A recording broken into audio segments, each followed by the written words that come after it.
Christy and I have this plant at the rectory. It was actually given to Christy when her daughter Vanessa died 6 years ago, in December of 2019.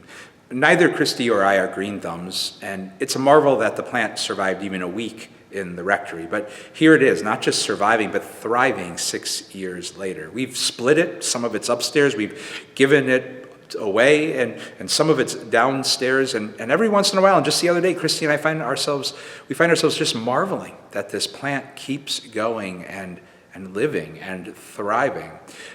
Other than watering it, all we've really had to do is provide a bigger pot every once in a while to make space and room for new growth. And it's not just plants that depend on that kind of gift. We need that gift of space for new growth made in our lives again and again. As we step into this sacred season of Lent, those practicing following the way of Jesus have come to discover three precious tools over the centuries, tools of prayer, fasting, and almsgiving that are meant to help make room in our lives for new growth.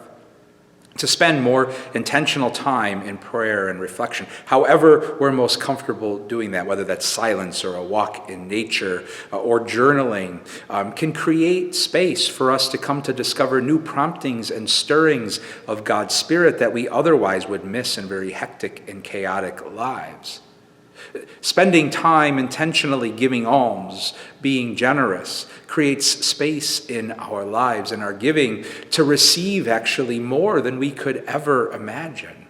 And spending some time fasting and being about the work of fasting, spending time with our hungers actually creates room for us to discover some gifts that really can sustain and nourish much more deeply than those typical things we try to feast on in our lives.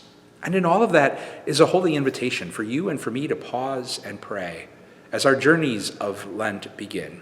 And to pray by putting into practice those tools we've been given over the centuries: prayer, fasting, and almsgiving.